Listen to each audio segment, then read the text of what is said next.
megalit adalah struktur yang terbuat dari batu raksasa. Ini bisa menjadi monumen, patung, atau beberapa pola aneh yang terdiri dari bebatuan raksasa. Yang menarik adalah struktur-struktur ini ditemukan di seluruh belahan dunia, mulai dari Amerika sampai Afrika, dari Arab sampai Indonesia. Kebudayaan megalitikum adalah kebudayaan yang menghasilkan bangunan-bangunan dari batu besar yang muncul sejak zaman Neolitikum dan berkembang pesat pada zaman logam. Dan setiap kebudayaan memiliki struktur megalitik tersendiri yang kadang membuat kita terkagum-kagum akan keindahan dan kesempurnaan serta kesimetrisan bangunan-bangunan yang terbuat dari bebatuan raksasa tersebut. Setiap bangunan yang diciptakan oleh masyarakat tersebut tentu memiliki fungsinya tersendiri dalam keperluan hidup sehari-hari. Dan ada banyak batu-batu megalitikum dan penuh misteri yang menarik serta unik yang tersebar di seluruh penjuru dunia.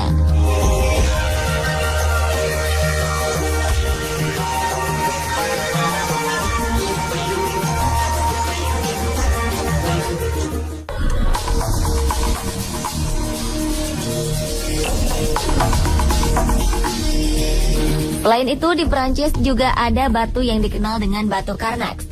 Batu Carnax ini merupakan 3.000 batu megalitik yang tersusun dalam barisan dan sempurna sepanjang 12 km di pesisir Brittany di barat laut Prancis.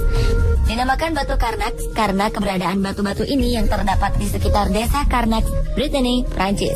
Batu-batu Carnax adalah deretan barisan batu-batu besar yang sangat banyak yang terdiri dari bahan dolmen, tumuli, dan menhir tunggal. Umur bebatuan ini diprediksi lebih tua daripada Stonehenge dan piramida Mesir. Hasil penelitian menyebutkan batu Carnax didirikan selama periode Neolitikum yang berlangsung sekitar tahun 4.500 sebelum Masehi sampai 2.000 sebelum Masehi. Namun penelitian kesulitan untuk menentukan tanggal batu didirikan. Tak ada yang mengetahui pasti untuk apa dan tujuan apa batu tersebut dibuat. Ditambah identitas kaum Neolitik yang membangunnya tidaklah diketahui. Namun banyak yang berpendapat bahwa batu tersebut dibuat untuk tujuan religius, seperti menghormati arwah nenek moyang mereka. Misteri pun meliputi barisan batu-batu yang sangat mirip dengan orang berbaris, sehingga muncullah mitos masyarakat lokal yang menyebutkan bahwa alasan batu-batu ini berdiri dalam garis lurus sempurna adalah dulunya mereka merupakan para legion atau tentara Romawi yang kemudian berubah menjadi batu setelah dikutuk oleh penyihir Merlin. Merlin dikenal sebagai penyihir semasa Raja Arthur hidup. Sedangkan lain halnya dengan mitos di kalangan Katolik yang menyebutkan bahwa batu-batu ini adalah tentara pagan yang juga diusir menjadi batu ketika mereka mengejar Paus Cornelius. Sementara di luar hal-hal yang berbau mistis tersebut, ada sebuah penjelasan ilmiah yang menyatakan bahwa batu-batu tersebut bisa jadi merupakan alat pendeteksi gempa yang rumit.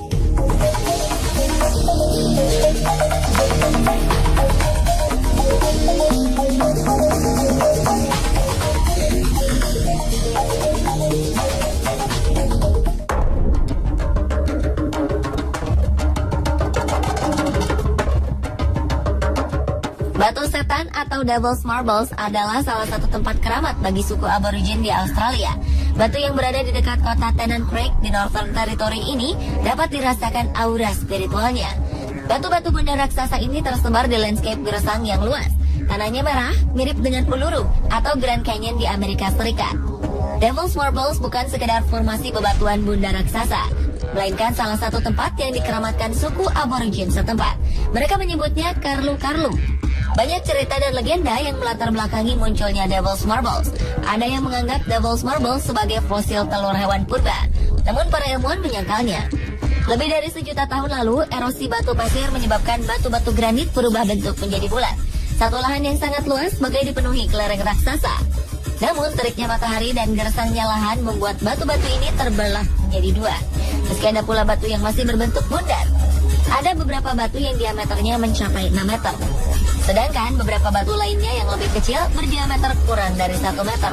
Dan salah satu batu terbesar dijadikan memorial untuk John Flynn, orang yang menemukan wilayah sakral tersebut. Sejak 2008, kawasan ini menjadi Devil's Marbles Conservation Area yang membentang hingga 1.802 hektar. Kawasan ini dikelola oleh orang suku aborigin. Dan daya tarik spiritual yang besar menjadikan Devil's Marbles diminati turis dari berbagai belahan dunia.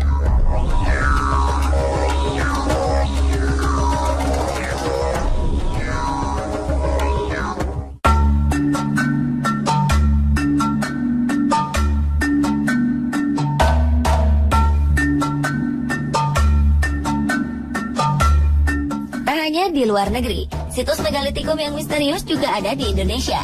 Beberapa di antaranya terdapat di Sulawesi Tengah. Patung-patung megalit yang usianya mencapai ratusan bahkan ribuan tahun ini tersebar di kawasan Taman Nasional Lore Lindu seperti di Lembah Napu, Behoa, dan Bada. Patung-patung ini merupakan monumen batu terbaik di antara patung-patung sejenis di Indonesia. Prasejarahnya disebutkan bahwa nenek moyang orang Indonesia berasal dari daratan Cina Selatan yang bermigrasi dengan perahu ke arah selatan ribuan tahun yang lalu. Gelombang migrasi ini masuk pula ke Sulawesi dan mereka menetap di pulau ini hingga ke Sulawesi Tengah. Para pengembara ini masuk dalam rumpun ras Austronesia yang menyebar dari Madagaskar sampai Pasifik. Pada saat itu, gelombang kedua orang Austronesia datang ke Sulawesi dengan membawa kebudayaan zaman besi. Dengan alat-alat dari besi inilah, mereka bisa membuat berbagai model peninggalan dari batu atau dikenal dengan megalit. Karya nyata yang terlahir dari peradaban nenek moyang Lembah Behoa ini berupa patung-patung megalit yang masih berdiri kokoh yang memancarkan kebudayaan tingkat tinggi dari masyarakatnya hingga saat ini. Ukuran dan bentuk dari patung-patung megalit sangat beragam, mulai dari tinggi yang berukuran 1,5 meter hingga ada yang tertinggi adalah patung Palindo, yaitu setinggi 4 meter di atas permukaan tanah. Bentuknya juga beragam, ada yang berbentuk patung manusia, jambangan besar atau kalambang, piringan atau tutuna, batu-batu cembung atau batu dakon, mortir batu, dan tiang penyangga rumah. Di sekitar Taman Nasional Lore Lindu ini terdapat lebih dari 431 situs yang ditemukan dan banyak lagi yang belum terungkap.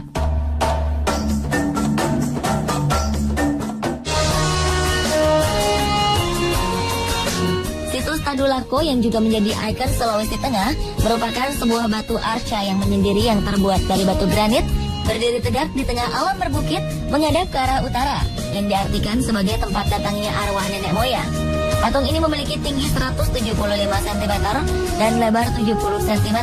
Berbeda dengan patung megalit lainnya, kepala patung Tadulako sedikit pecah. Dikisahkan Tadulako adalah seorang pemimpin atau panglima perang yang tersisa dari sebuah perang suku di zaman sekitar 3000 sebelum Masehi. Ia dikutuk menjadi batu setelah dipukul kepalanya oleh seorang perempuan musuh dengan batang alu. Pada zamannya, arca megalit dianggap sebagai sebuah perwujudan terhadap pemujaan arwah nenek moyang yang dimuliakan masyarakat setempat.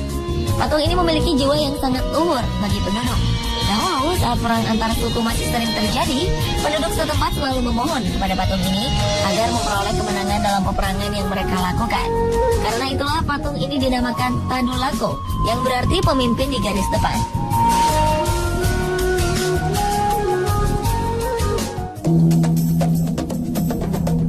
Berbeda dengan batu Tadulako, situs Pokekea yang berada di Kecamatan Lore Tengah, Poso, terdapat bebatuan megalit berbentuk belanga raksasa yang disebut kalamba, lengkap dengan penutupnya terletak di tempat yang agak tinggi, mengelompok di tengah padang rumput luas membentang.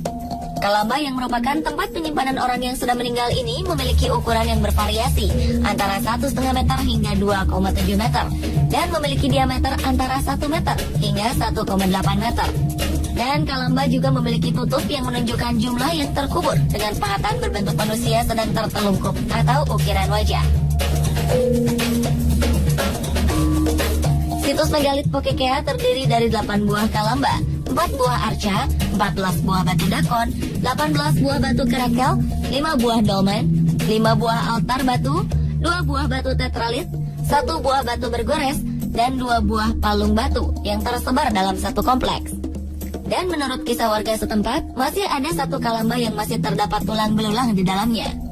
Menurut Iksam, wakil kepala Museum Palu yang juga arkeolog yang meneliti situs ini mengatakan, kalamba melambangkan juga perahu roh yang mengacu pada tradisi nenek moyang yang datang dari laut.